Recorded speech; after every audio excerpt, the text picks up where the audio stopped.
तो आखिरकार इतने लंबे इंतजार के बाद नेटफ्लिक्स ने वन पीस लाइव एक्शन के सीजन 2 का टीजर ड्रॉप कर दिया and it looks really really good. खैर उम्मीद थी कि इसमें चॉपर मेन हाईलाइट होगा, लेकिन miss All Sunday stole the show. But हाँ, एक चीज को मानना पड़ेगा कि पिछले बार के कंपैरिजन में इन लोगों ने इस बार चॉपर की हाइडिंग स्किल्स को काफी ज्यादा इंप्रूव कर दिया है, क्योंकि पूरे टीजर में कहीं भी देखने नहीं मिला हमें। इसके अलावा फिर बोन क्ले एंड जायंट्स को भी कहीं पूरे टीजर में नहीं दिखाया, तो हो सकता है कि उन्हें फाइनल ट्रेलर के लिए बचा कर रखा है। बट हाँ, अगर ओवरऑल बात करूं तो सीजन 1 के कंपैरिजन में इसमें काफी सारे इंप्रूवमेंट्स देखने मिल रहे हैं, बहुत सारे एस्पेक्ट्स में, जैसे कि सीजीआई और बहुत सारी चीजें हैं जिनके बारे में आगे बात करते हैं। तो सबसे पहले ट्रेलर स्टार्ट ही होता है गाब की वॉइस के साथ में, जो कि बरोक वर्क्स के बारे में बता रहा है कि कैसे वो एक मिथ मात्र थे पहले, लेकिन फिर धीरे धीरे उनका इन्फ्लुएंस बढ़ चुका है काफी ज्यादा। जिसके साथ ही हमें यहाँ पे लोकटाउन का सीन भी देखने मिलता है, जहाँ पे हम मरीन बेस को भी नोटिस कर सकते हैं। फिर मिस्टर 3 का अपीयरेंस देखने मिलता है, जिसके बाद फिर सीन स्विच हो जाता है लोकटाउन में, जहाँ पे हम दूर पे किसी स्टॉर्म को उठते हुए देख सकते हैं। एंड अगर तुम लोगों को याद हो तो लोकटाउन के पूरे क्लाइमैक्स में बहुत तेज बारिश और तूफान हो रहा होता है, जो कि एट द एंड लुफी के ही फेवर में काम करता है। तो कह सकते हो कि काइंड ऑफ ये ड्रैगन का फर्स्ट अपीयरेंस है, क्योंकि हो सकता है भाई मेकर्स काफी क्लोजली कनेक्टेड है ओदा से, तो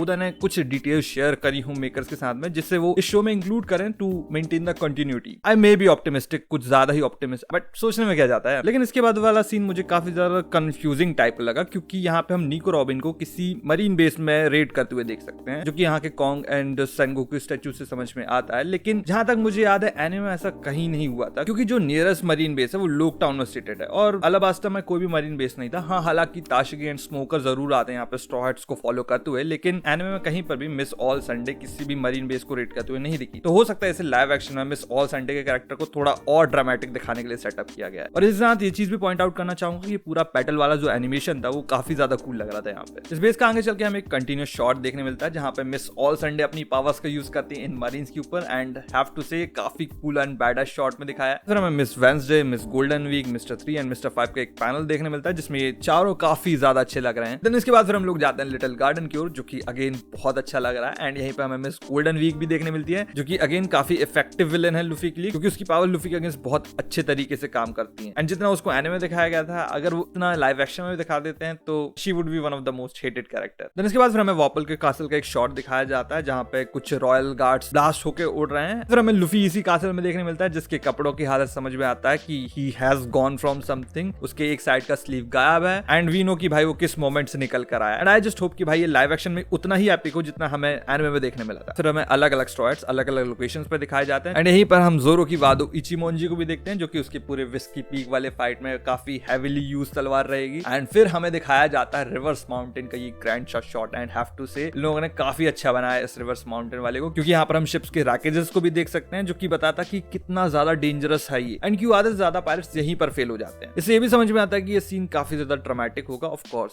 एनिमे में ये सीन इतना ज्यादा ड्रामेटिक था, तो लाइव एक्शन में तो इसे और भी ज्यादा एम्फसाइज करके दिखाया जाएगा। इसके बाद फिर हम लोग अनलकीज को देखते हैं, जिसमें हमें मिस्टर 13 एंड मिस फ्राइडे देखने मिलती है। एंड हैव टू से भाई ऑरा तो इन्हीं लोगों के पास था पूरे ट्रेलर में, aside from miss All Sunday off course. हालांकि इन लोगों का काफी छोटा सा रोल होने वाला इस पूरे सीजन में, लेकिन भाई जो इन लोगों को दिखाया गया ना, मजा आ गया देख के। हम लोग देखते हैं कि ये लोग सांझे पर शूट कर रहे होते हैं, जिसके पीछे मिस्टर 3 का वैक्स हाउस है, जहां से काफी इंपॉर्टेंट सीन निकल कर सामने आएगा, जहां से अलाबास्टा आर्क के मेन विलेन को सेटअप किया जाएगा, जो कि होंगे मिस्टर 0 एके सर क्रोकोडाइल। इसके बाद फिर काफी कूल सीन्स दिखाए जाते हैं, जहां पे हमें जोरो एंड मिस्टर 9 की फाइट देखने मिलेगी। मिस्टर 5 अपनी रिवॉल्वर के साथ देखने मिलता है, एंड ऑफ कोर्स वीवी अपना आइकॉनिक हिप्नोटिक डांस यूज कर रही है अगेंस्ट जोरो। हालांकि एनिमे में काफी ज्यादा फनी था, लेकिन आई डोंट थिंक कि लाइव एक्शन में इसे उतना ज्यादा चाइल्डिश तरीके से दिखाएंगे। I think it is going to be lethal for Zoro. इसके बाद फिर हमें इग्रम एंड मिस्टर 8 देखने मिलता है, जो कि अगेन काफी ज्यादा अच्छे से एग्जीक्यूट किया गया है। एंड इसके साथ ही हमें मिस्टर 3 की पावर्स भी देखने मिलती है, जो कि हैव टू से कि भाई थोड़ी सी सच समझ में आ रही है, लेकिन जिन लोगों को नहीं पता तो उसके पास वैक्स वाली पावर्स है, मतलब कि वो अपने हाथों से वैक्स निकाल सकता है, और कुछ नहीं है, वैक्स है वो। एंड इसके बाद फिर हमें आइकॉनिक रॉजर के एग्जीक्यूशन टावर के ऊपर बिजली गिरने वाला सीन देखने मिलता है, जो कि तुम लोगों को पता ही है कि किसने गिराई है। It was not a coincidence. इसके बाद हमें रैंडम फाइट सीन्स दिखाए जाते हैं throughout all these location, and at last ये टीजर एंड होता है हमारे मिस ऑल संडे के आइकॉनिक फ्लिप के साथ। डैम भाई शी इज कूल। लेकिन अगर ओवरऑल टीजर की बात की जाए तो ये काफी अच्छे तरीके से बनाया गया, एज ये नई ऑडियंस के सामने ढेर सारी चीजें रख देता है लेकिन उनके बारे में ज्यादा कुछ नहीं बताता, which leaves the curiosity वाला पार्ट अलाइव कि आखिर ये कहाँ आ गए स्ट्रॉ हैट्स। मेरे अकॉर्डिंग तो already existing One Piece fans को ये ट्रेलर पसंद आएगा ही आएगा, लेकिन जो इसके न्यू एनिमे वॉचर्स हैं उनको भी काफी अच्छे तरीके से अट्रैक्ट करेगा। सीजन 1 के कंपैरिजन में हमें डेफिनेटली क्वालिटी एंड सीजीआई में इंप्रूवमेंट देखने मिलता है, लेकिन रही बात स्टोरी की तो ये वाला सीजन काफी ज्यादा चीजों को अडेप्ट करने वाला है, जिसमें ये चीज तो तुम मान के ही चलो कि बहुत सारी चीजों को यहाँ पे कट किया जाएगा, जिसमें मे भी हमें क्रोकस और लिटिल गार्डन के फनी मोमेंट्स देखने ना मिले, लेकिन जब तक ये लोग इसके कंपनसेशन में कुछ अच्छा हमारे सामने रखते हैं then it is okay for me. I think कि लाइव एक्शन को इतनी छूट तो देनी ही चाहिए, आखिरकार उनके पास इतनी लंबी स्टोरी कवर करने को, वो भी इतने लिमिटेड टाइम में। तो हाँ, अगर वो लोग इन सारी चीजों को पॉलिश करके सेम टोन हमारे सामने सेट करके रखते हैं जो कि वन पीस एनिमे की चलती हुई है, देन आई थिंक इससे सभी खुश रहेंगे। बाकी रही बात इसके मेन ट्रेलर की, तो वो आई थिंक कि सुपर बोल में ही फीचर किया जाएगा। और हाँ, अगर तुम लोगों को बरोक वर्क्स के मेंबर्स की पावर्स का एक रिकैप चाहिए तो बिल्कुल कमेंट्स में बताओ, मैं उस पर हो सकेगा तो एक वीडियो जरूर बनाऊंगा। बाकी इस टीजर को लेकर तुम्हारे क्या रिएक्शन थे मुझे कमेंट्स में जरूर बताना। ये वीडियो पसंद आया हो तो like and hype, and with all that being said I will get you in the next one.